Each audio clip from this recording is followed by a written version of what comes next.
Otep à tous, bien-aimés frères et sœurs. Moi, je suis un peu scandalisé quand je vois nos frères sénégalais. Je trouve rarement nos sœurs sénégalaises raisonner comme ça, comme nos frères sénégalais, avec beaucoup d'orgueil, tellement imbus de leur personnalité. Ils pensent qu'eux, ils sont différents des autres Africains. Eux, ils sont, parce que les Occidentaux ont dit, eux, ce sont des démocrates. Il y a la démocratie au Sénégal. Le Sénégal, c'est un pays démocratique. La démocratie est tellement forte là-bas que Senghor a massacré, a sacrifié notre grand Cheikh Anta Diop. C'est-à-dire que c'est incroyable. On est en train de voir ce qui est en train de se passer là. Ousmane Sonko, plutôt Bassirou Diomaye Faye. Ousmane Sonko, c'est son premier ministre, mais en tout cas, celui qui a été élu, c'est Bassirou. Bassirou est en train de prendre des décisions qui vont à l'encontre des intérêts de l'Afrique. Dans le domaine 1, sécurité, développement, indépendance et unité. Vous voyez? Et on nous dit, donc, taisez-vous, faites-nous confiance, nous savons ce qu'il y a. Nous sommes prêts, nous savons. Oui, la démocratie au Sénégal a entraîné la mort de plus d'une trentaine de gens. Et la dictature, le coup d'État au Mali n'a fait aucun mort. Vous ne voyez pas qu'il y a quelque chose qui ne va pas là? Ou c'est la démocratie là qui n'est pas bonne, ou il y a quelque chose qui ne va pas avec cette démocratie. Mais non, les Sénégalais, surtout les intellectuels, oh là là, jusqu'au docteur, nous Sénégalais, mais les Sénégalais, les Occidentaux là, les locodermes là, quand ils voient ça là, ils roulent par terre en train de rigoler. Regardez. Vous voyez, ils ont créé un concept. Bassirou, Sonko, personne parmi les deux gars là n'ont dit qu'eux ils étaient des panafricanistes. On leur a collé l'étiquette, on dit, vous êtes des panafricanistes de gauche, donc vous n'êtes pas des panafricanistes comme les autres. Vous êtes différents, vous êtes mieux. Nous, on vous tolère, nous, on vous accepte. Et c'est des petits mots comme ça, où vous trouvez que maintenant, il y a des Sénégalais, des intellectuels sénégalais, qui prennent ça pour parole d'évangile. Leur Dieu a parlé. Mais jusqu'à quand les gens vont souffrir à cause de quelques hommes politiques africains? Nous ne parlons pas du Sénégal, nous parlons de l'Afrique. Ou plutôt du Sénégal au sein de l'Afrique. De la place du Sénégal au sein de l'Afrique. Parce que l'Afrique, là, pour réussir, là, pour qu'on ait notre vraie démocratie, là, il faut que tous les pays africains puissent être indépendants et unis. Et c'est là que nous parlerons maintenant du développement, de la sécurité et autres. Et on voit, comme j'ai dit la dernière fois, que le Sénégal va signer des accords avec l'Union européenne pour 10 millions de dollars. 10 millions de dollars. Et on nous demande, nous, d'accepter une telle bêtise, de soutenir de telles ignominies. 10 millions de dollars. Alors que le Sénégal a un PIB qui s'élève à 25 milliards de dollars. 25 milliards de dollars. Donc nous sommes bêtes de dire que non, mais attends, un pays qui a un PIB comme ça là, il peut enlever facilement 10 millions. Sur 10 milliards, vous enlevez 10 millions là, est-ce que ça va changer quoi que ce soit? Ça n'aura pas un impact considérable pour un problème de sécurité. Et on voit comme par hasard, ils prennent ces Européens là pour les amener à la frontière avec le Mali. Pourquoi on ne les a pas mis à la frontière avec la Gambie? La Gambie aussi c'est un pays, non?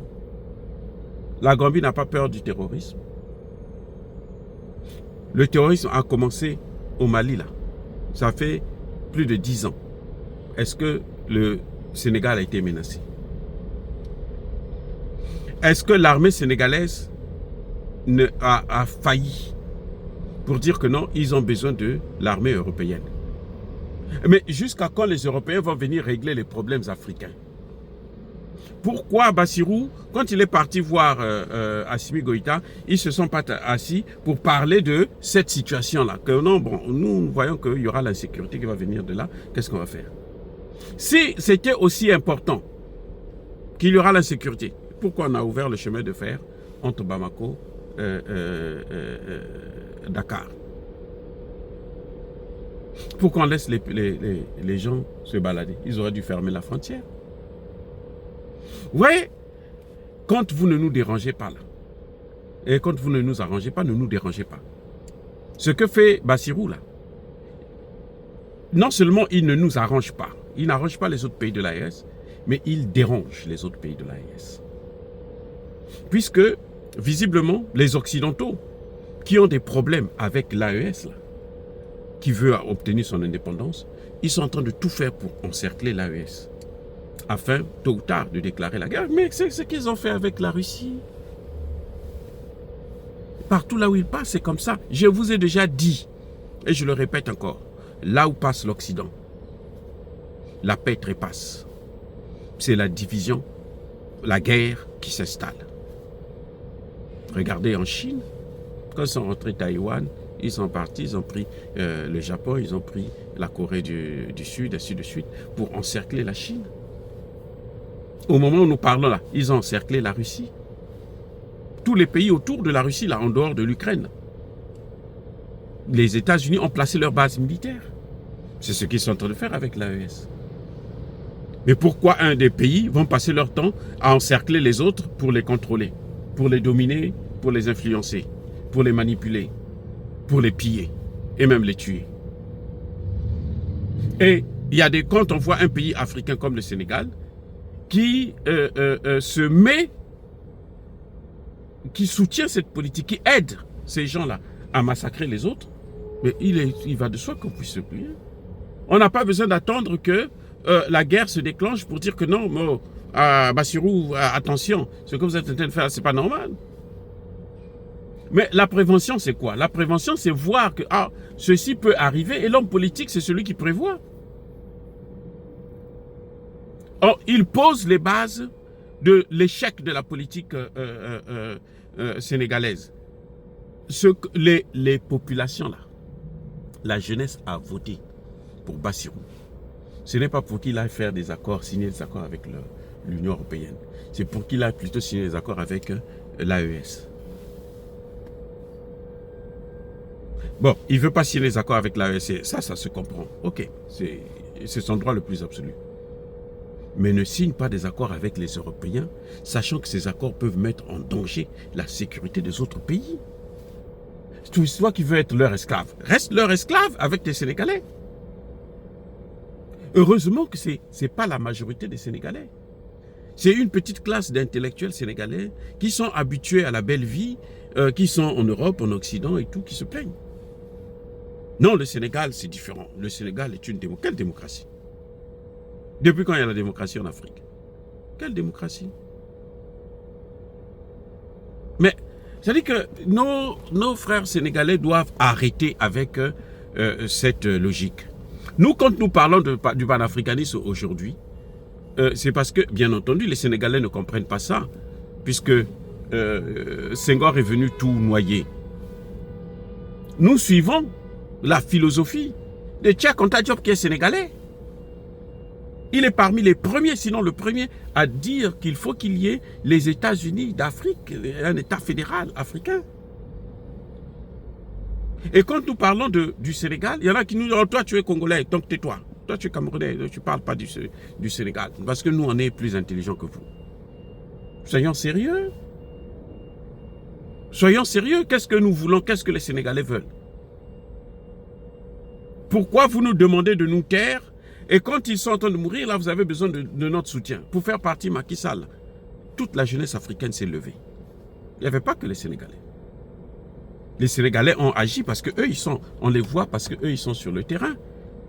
Mais les Africains, la jeunesse africaine en majorité, a soutenu Bassirou. Mais ce n'est pas pour qu'ils fassent ce qu'ils sont en train de faire là. On dit que non, c'est trop tôt pour les juger. Il faut leur donner encore du temps. Oh, mais Assimi Goïta, on lui a même pas donné un mois. Hein. Assimi Goïta, là. On lui a même pas donné un mois. D'ailleurs, dès qu'il a fait le coup d'État, c'est Macron qui a appelé pour dire, bon, écoute, je te donne un président, un premier ministre, et puis les choses s'arrêtent là. Va à la télévision, tu vas faire la déclaration. Si Assimi Goïta avait accepté ça aujourd'hui, même le Sénégal, peut-être qu'il ne serait pas là où il est. Vous voyez, peut-être que le Sénégal là, serait déjà envahi. Assimi Goïta a dit non. Et ça a aidé tout le monde, toute la région, toute la sous-région. Les jeunes, tous les jeunes se sont levés pour dire « Oh, on attendait un homme comme ça. » Maintenant, on voit un jeune, Bassirou, qui arrive. Lui, il vient chercher à chambouler tous ses efforts, menacer. Ce que Bassirou est en train de faire là. C'est exactement ce que le Bénin est en train de faire. Vous voyez, le Bénin a demandé l'autorisation de la population.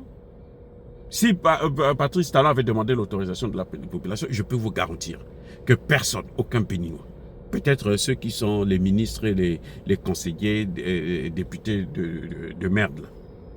Mais sinon, personne, la jeunesse là, ne va pas soutenir ça. C'est pour ça qu'il passe en force. C'est pareil pour Bassirou. Ce que Bassirou est en train de faire là, des accords là, c'est ce qu'il va aller signer.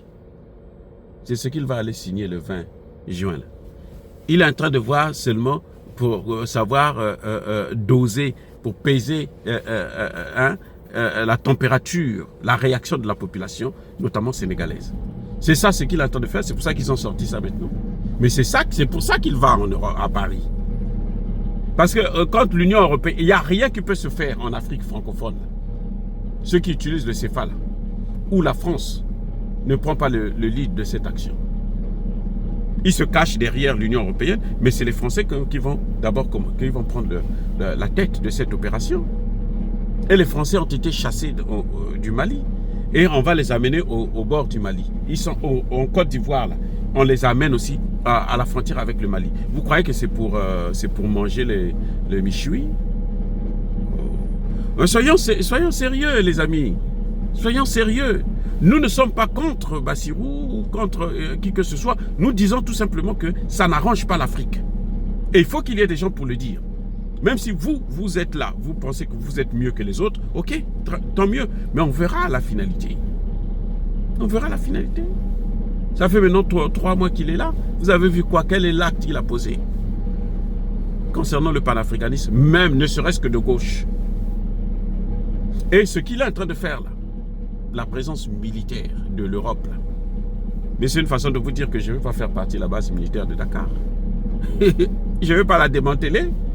C'est ça la réponse, il est en train de vous répondre là. Et si tu n'enlèves pas la base militaire, c'est que tu ne vas pas changer le CFA. Parce que c'est cette base militaire là qui garantit la présence du CFA. On dit que le Sénégal est parmi les pays les plus avancés de l'Afrique de l'Ouest. Et le Sénégal est obligé de sacrifier, accorder des pans entiers de son territoire sous contrôle de l'Union européenne pour 10 millions de dollars. 10 millions. Mais voyons, soyons sérieux. Les amis, arrêtons d'être naïfs. Nous ne sommes pas aussi bêtes que ça. Arrêtons d'être naïfs. On est en train de nous diviser entre nous, Africains, parce qu'il y en a qui pensent que eux, ils sont les Occidentaux, ou les Blancs les considèrent comme étant le coderme à peau noire. C'est comme ça qu'on a eu que Paul Kagame. Voilà. Donc, monsieur Bassirou, je crois que il est temps que vous arrêtez votre cinéma. Parce que l'histoire, là, elle ne se répète jamais. Puisque les circonstances des situations n'ont jamais été les mêmes. Les Senghor ont réussi. Parce que les Senghor étaient dans une autre dynamique. On n'avait même pas la communication, on n'avait aucune information. Aujourd'hui, là, même ce que vous dites là, ce que vous faites là, dans votre lit. Les gens sont capables de savoir ça. Donc arrêtez, arrêtez, arrêtez. C'est mon conseil. Soyez bénis, abondamment bénis par le Dieu des Kémites et par nos ancêtres, j'ai dit. Mais que tous ceux qui persécutent le continent africain le pillent et le déstabilisent. Qu'ils soient noirs, blancs, chinois, arabes, juifs, indiens ou qui qu'ils soient punis, maudits, foudroyés, neutralisés, écrasés, effacés par le Dieu des Kémites et par nos ancêtres, j'ai dit. Vive l'Afrique éternelle, j'ai dit et j'assume.